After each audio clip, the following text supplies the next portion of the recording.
श्री हरि। राधे राधे भक्तों, आज हम अजा एकादशी व्रत कथा का श्रवण करेंगे। एक बार धर्मराज युधिष्ठिर कहने लगे, हे भगवान, मैंने श्रावण शुक्ल एकादशी अर्थात पुत्रदा एकादशी का सविस्तार वर्णन आपके श्रीमुख से सुना है। अब आप कृपा करके मुझे भद्रपद माह के कृष्ण पक्ष की एकादशी के विषय में बताइए। इस एकादशी का क्या नाम है, इस व्रत का क्या विधान है, प्रभु इसका व्रत करने से किस फल की प्राप्ति होती है। तब भगवान श्री कृष्ण ने कहा, हे युधिष्ठिर, भद्रपद माह के कृष्ण पक्ष की एकादशी को अजा एकादशी कहते हैं। इसका व्रत करने से सभी पाप नष्ट हो जाते हैं। इहलोक और परलोक में मदद करने वाली इस एकादशी व्रत के समान संसार में कोई दूसरा व्रत नहीं। हे युधिष्ठिर, इस एकादशी से संबंधित जो कथा प्रचलित है, अब मैं उसे तुम्हें सुनाता हूँ। श्रद्धा पूर्वक श्रवण करो। बहुत समय पहले एक दानी और सत्यवादी राजा हरिश्चंद्र हुआ करते थे। राजा हरिश्चंद्र इतने प्रसिद्ध सत्यवादी और धर्मात्मा थे कि उनकी कीर्ति से देवताओं के राजा इंद्र को भी ईर्ष्या होने लगी। तब देवराज इंद्र ने महर्षि विश्वामित्र को राजा हरिश्चंद्र की परीक्षा लेने के लिए उकसाया।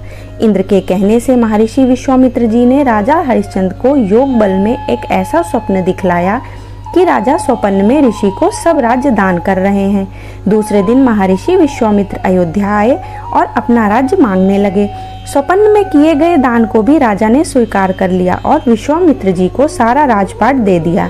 अब अयोध्या से जब वे राजा हरिश्चंद्र चलने लगे, तब मुनि विश्वामित्र जी ने कहा, हे राजन, जप तप दान आदि बिना दक्षिणा के सफल नहीं होते।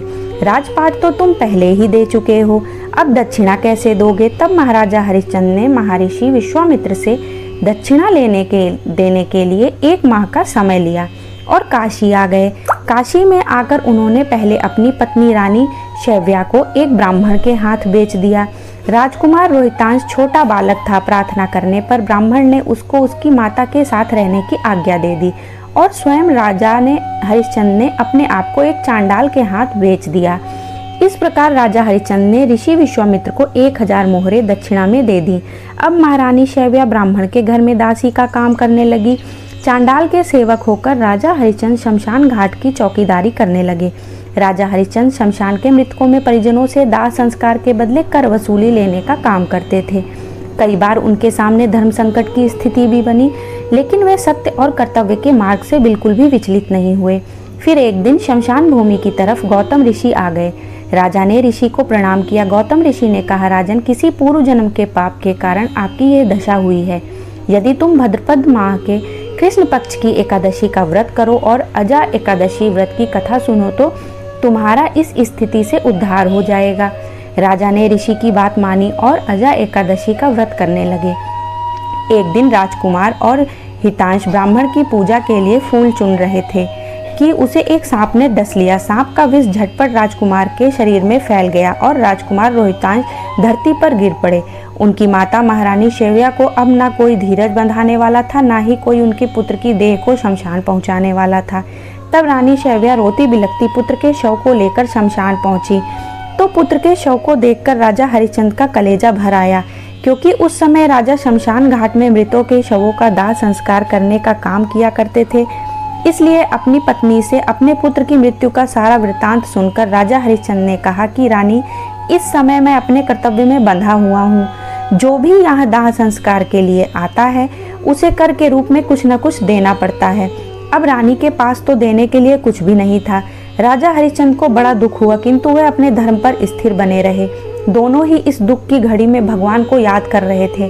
जब राजा हरिश्चंद्र ने अपनी पत्नी को दाह संस्कार नहीं करने दिया, तब रानी ने अपनी आधी साड़ी चीरकर राजा हरिश्चंद्र को कर के रूप में दे दी।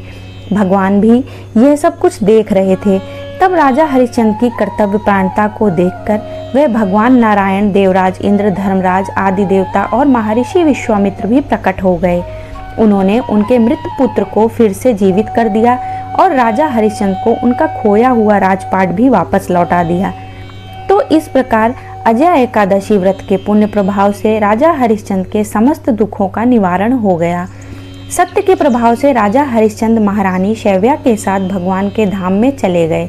महर्षि विश्वामित्र ने राजकुमार रोहितांश को अयोध्या का राजा बना दिया। भगवान श्री कृष्ण कहते हैं, हे राजन, यह सब अजा एकादशी के प्रभाव से हुआ। इसलिए जो मनुष्य यत्न के साथ विधि पूर्वक इस व्रत को करते हुए रात्रि जागरण करते हुए उनके समस्त पाप नष्ट होकर अंत में वे स्वर्गलोक को प्राप्त होते हैं। प्रिय श्रोताओं, आपने अभी अभी अजा एकादशी की पावन कथा का श्रवण किया है। जिस प्रकार इस व्रत के प्रभाव से राजा हरिश्चंद्र ने अपना खोया हुआ राज्य, पत्नी और पुत्र पुनः प्राप्त किया, उनके सारे दुख दूर हुए, उसी प्रकार जो भी भक्त श्रद्धा और नियम पूर्वक इस व्रत का पालन करता है उसके जीवन में पाप, संकट, दुखों का नाश होकर सुख, समृद्धि और मोक्ष का मार्ग खुल जाता है। शास्त्रों में कहा गया है कि अजा एकादशी का व्रत करने से मनुष्य को गंगा स्नान, दान और यज्ञ के समान फल मिलता है। इसलिए प्रत्येक साधक को इस दिन भगवान विष्णु का ध्यान, उपवास और कथा श्रवण अवश्य करना चाहिए। अंत में यही प्रार्थना करते हैं कि भगवान श्री हरि विष्णु की कृपा से आपके जीवन में भक्ति, शांति, ऐश्वर्य और कल्याण का वास हो। अब सुनते हैं तुलसी माता की कथा, क्योंकि बिना तुलसी के एकादशी का व्रत अधूरा है, तो इसलिए हमें तुलसी माता की भी कथा का श्रवण करना चाहिए। एकादशी व्रत को पूर्ण करने के लिए तुलसी माता की कथा। एक बार एक बूढ़ी माई थी जो नियमित 11 माता के यानी एकादशी का उपवास रखती थी। तुलसी के पौधे की सेवा किया करती थी, तुलसी के पौधे को सींचा करती थी। वह सुबह को बिना तुलसी के पौधे की पूजा किए बिना अन्न जल तक ग्रहण नहीं करती थी। जब वह भी बूढ़ी माई तुलसी के पौधों को सींचती, तुलसी माता से कहती, तुलसी माता, सत की दाता, मैं तेरा बिरवा सींचती हूँ, मुझे बहू दे, पीले रंग की धोती दे, मीठा ग्रास दे, बैकुंठ में वास दे, अच्छी मौत दे, चंदन की काठ दे, अच्छा राजा दे, खाने के दाल भात दे। और 11 के दिन कृष्ण के कांधे से बूढ़ी माई की यह बात सुनकर तुलसी माता सूखने लगी। तुलसी माता को इस प्रकार सूखा सूखता देखकर एक दिन भगवान कृष्ण ने पूछा, ये तुलसी, तुम प्रतिदिन क्यों सूखती जा रही हो? तब तुलसी माता ने कहा कि बस मेरे मन को मत पूछो प्रभु। भगवान कहने लगे, नहीं पूछूंगा तो कौन पूछेगा? तब तुलसी माता कहती हैं, हे प्रभु, एक बूढ़ी माई आती हैं, अपनी बात कहकर चली जाती हैं। मैं उनकी सारी बातें पूरी कर दूंगी, लेकिन कृष्ण का कांधा कहाँ से लाऊंगी? तब भगवान श्री कृष्ण बोले, वह बूढ़ी माई मरेगी तो मैं अपने आप ही कांधा देने आ जाऊंगा, तुम बूढ़ी माई से यह बात कह देना। और इसके कुछ समय बाद ही वह बूढ़ी माई मर गई। बूढ़ी माई के मरने पर सारा गांव इकट्ठा हो गया और उनका अंतिम समय आने पर जब उन्हें उठाने लगे तो वे बहुत भारी हो गई, जिससे वो कोई उसे उठा नहीं पा रहा था।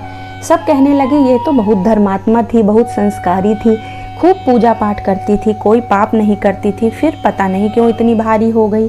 तभी बूढ़े ब्राह्मण के भेष में भगवान श्री कृष्ण वहाँ आए। कहने लगे, भीड़ कैसी है?